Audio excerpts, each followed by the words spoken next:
Vote বড় বালাই, কাউকে দেখলাম মাছ নিয়ে প্রচার করতে, কাউকে দেখলাম রান্না করে দিতে, কাউকে দেখলাম প্লাস্টার বা রং করে দিতে।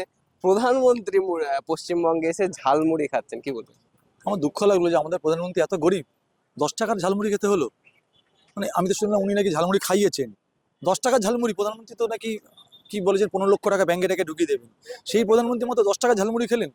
দেখুন, যারা নাটক করে তারা নাটক সারা বছর দেখায়। এই বলছে না মাছ মানে দেওয়াল রং করে দেওয়া। আমি তো ভাবছিলাম একটা প্রার্থীকে ডাকবো, ডেকে বলো আমার সাইকেল গ্যারেজটা একটু পরিষ্কার করে দিতে বা আমার বাথরুমটা টয়লেটটা পরিষ্কার করে দিতে। দেখুন, রাজনীতিকে নিয়ে না যারা এই ধরনের ছেলে খেলা করে, ছ্যাবলামি করে, তাদের জন্য কিন্তু রাজনীতির এই অবস্থা। এর জন্যই সিরিয়াস পলিটিশিয়ানদের বিরুদ্ধে মানুষ হাসাহাসি করে। তো কি কি আপনি বলুন তো, আপনি আপনি যেহেতু কোশ্চেনটাকে হেসে হেসে করলেন, কারণ আপনার কাছে এই জিনিসটা হাসার সাবজেক্ট। সত্যি তো, আপনি তো ভোট দেবেন, আপনি তো ভোটার। আপনি দেখছেন আপনার জনপ্রতিনিধি সে মাছ বিক্রি করছে, তো কি চুল কেটে দিচ্ছে, কি হচ্ছে? এটা কি মানে যাত্রাপালা নাকি? এই বিজেপি এবং তৃণমূল কংগ্রেস পশ্চিমবঙ্গটাকে যাত্রাপালার মঞ্চ তৈরি পরিণত করেছে। আর প্রধানমন্ত্রী কালকে দেখলাম, আজকে উনি যখন 10 টাকা ঝালমুড়ি নিচ্ছেন, ওই দূরে একজন ক্যামেরাম্যান ছবি তুলছেন। তার মানে প্রধানমন্ত্রী 10 টাকা ঝালমুড়িটা প্রচারের জন্যই ছবিটা তুলিয়ে 10 টাকা ঝালমুড়ি কিনলেন। আমি আশা করি যে 1000 টাকা ঝালমুড়ি কিনবেন, গরিব মানুষটা হয়তো একটু বড় দোকানটা 10 টাকা থেকে আমার লজ্জা লাগলো। এই যে ভোটকে কেন্দ্র করে বিজেপির হেন কোনো নেতা নেই, হেন কোনো প্রদেশের নেতা নেই যারা পশ্চিমবঙ্গে আসছে না। এতটাই কি চ্যালেঞ্জিং পশ্চিমবঙ্গ ভোট তাদের কাছে? আচ্ছা, যারা আসছে আমাদের পশ্চিমবঙ্গের বিজেপির যে বাঙালি নেতা, তাদের লজ্জা শরম আছে? তাদেরকে কোথাও নিয়ে যাচ্ছে কি? দেখুন তো, আসামে হলো কজন প্রবক্তা, কজন গেস্ট মানে স্টার ক্যাম্পেইনার ছিল বিজেপির বাঙালি, কজন এত জায়গায় যে, আচ্ছা বাঙালি কি আর কোথাও নেই? আর কোথাও নেই? তাহলে পশ্চিমবঙ্গের বাঙালির আসলে কি বলতো, পশ্চিমবঙ্গের বাঙালির বিজেপি নেতারা অযোগ্য।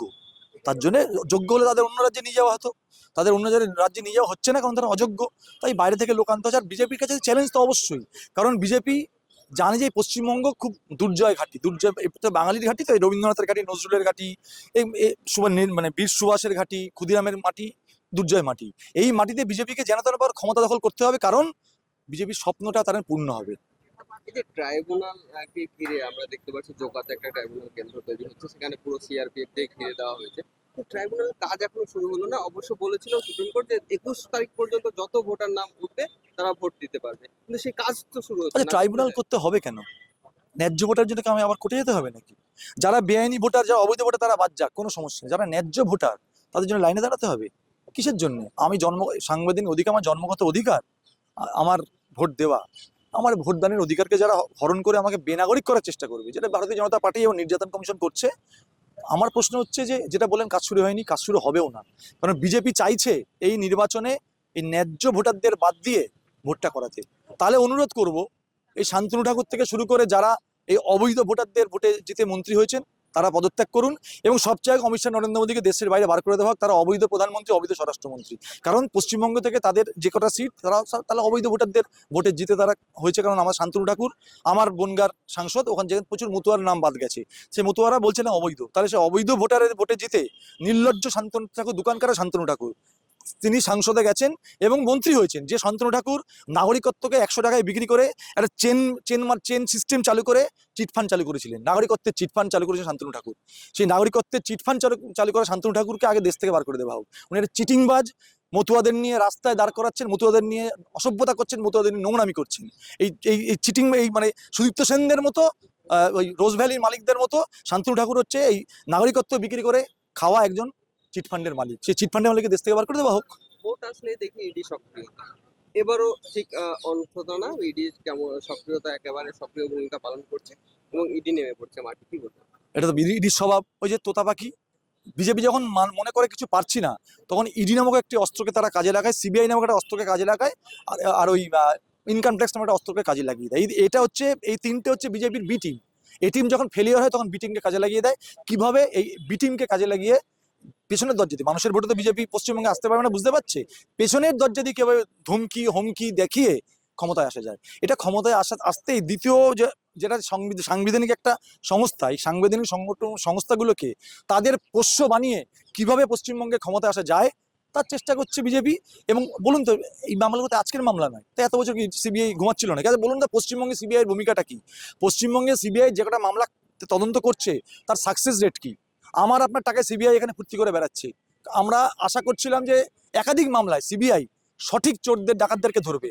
চোর ডাকাতরা ড্যাং ড্যাং করে ঘুরে বেড়াচ্ছে, চোর ডাকাতরা মিটিং মিছিলে হেলিকপ্টার করে গিয়ে বক্তব্য রাখছে, আর সিবিআই বলছে আমরা অনেক কাজ করে ফেলেছি। আমার আপনার টাকায় তার কি ঘুরতে এসছে নাকি? তারা যদি ঘুরতে আসেন, তারা জানলা পশ্চিম ভারতবর্ষে প্রচুর ঘোরার জায়গা আছে। তারা দীঘায় যান পর্যটনে, গিয়ে ওখানে সানবাথ নিন, তারা পুরীতে যান ঘুরুন, তারা সুন্দরবনে গিয়ে বাঘটাক দেখুন। মানুষের পয়সায় মানুষকে বোকা বানিয়ে এই সিবিআই এই লুকোচুরি খেলাটা বন্ধ করুন। আমি আবার বললাম, যখন ক্ষমতায় আসতে পারছে না বিজেপি, তখন দেখবেন সিবিআই, ইডি, ইনকাম ট্যাক্সকে কাজে লাগিয়ে পেছনের দরজা দিয়ে বিধায়ক কিনে বিধায়ককে হুমকি দেখিয়ে ক্ষমতায় আসা একটা নোংরা, একটা ছোট লোক প্রক্রিয়া। কারণ বিজেপির হাত করে পশ্চিমবঙ্গ শুধু না, ভারতবর্ষের সংবিধানকে যদি কেউ রাস্তায় নামিয়ে থাকে, ভুলন্টিতে করে থাকে, আম্বেদকারকে যদি কেউ অপমান করে, সেই দল হচ্ছে ভারতীয় জনতা পার্টি। তারা গণতন্ত্রকে মানে না, তারা আম্বেদকারকে মানে না, তারা জনতার রায়কে মানে না। তারা কি মানে? তাদের কাছে সবচেয়ে বড় উৎপাদিত পণ্য হচ্ছে পেছনের দরজা। পেছনের দরজা দিয়ে ঢোকো, হিন্দুত্বের নাম করে হিন্দুত্বকে রাস্তায় দাঁড় করিয়ে ধর্মতলায় 30 টাকার প্রোডাক্টে পরিণত করে ধর্ম খেলা খেলো, তার পেছনের দরজা দিয়ে ঢুকে ক্ষমতা দখল করে নাও। পশ্চিমবঙ্গে সেই জিনিস কিন্তু করতে আসবেন না।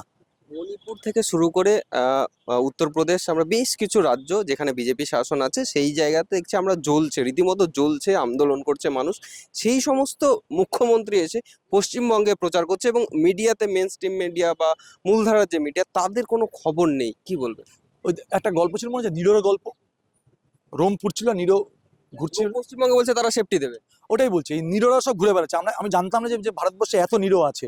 এই একজন নিরোর নাম বিপ্লব দেব, এরকম প্রচুর প্রচুর নিরো আছেন, যাদের রাজ্যগুলো পুড়ছে, আর তারা পশ্চিমবঙ্গে এসে কি সুরক্ষার কথা বলছেন।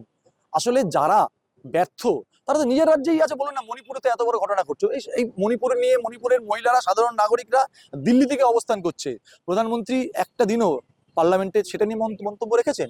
প্রধানমন্ত্রী কি করছেন না, ঘুরপথে ডিলিমিটেশন বিলকে যাতে পাশ করে দেওয়া যায় সে চেষ্টা করলেন। জোর থাপ্পড় খেলেন, জোরকা ঝটকা ধীরে সে লাগে। দেখলেন তো কিভাবে জোরকার ঝটকা লাগলো। আসলে যারা ঘুরছে দেখছে না, তারা সব নিরো। তারা নিজেদের রাজ্যে সুশাসনকে রাখার নাম করে তারা নিজেদের রাজ্যের শান্তি শৃঙ্খলা বজায় রাখতে পারছে না। তারা পশ্চিমবঙ্গে অশান্ত করতে আসছে। তারা পশ্চিমবঙ্গকে মণিপুর করতে চাইছে। কোন মণিপুর? অশান্ত মণিপুর। তারা পশ্চিমবঙ্গে উত্তরপ্রদেশ চাইছে। কোন উত্তরপ্রদেশ? অশান্ত উত্তরপ্রদেশ। তাদেরকে আমরা বলছি, আপনারা আসুন, ঘুরুন, দেখুন, আসতেই পারেন। এখানে সরকারি আতিথেয়তা উপভোগ করুন, কিন্তু পশ্চিমবঙ্গকে উত্তরপ্রদেশ, পশ্চিমবঙ্গকে বিহার, পশ্চিমবঙ্গকে মহারাষ্ট্র, পশ্চিমবঙ্গকে মণিপুর বানানোর চেষ্টা করবেন না। বাংলার মানুষ সেটা মেনে নেবে না।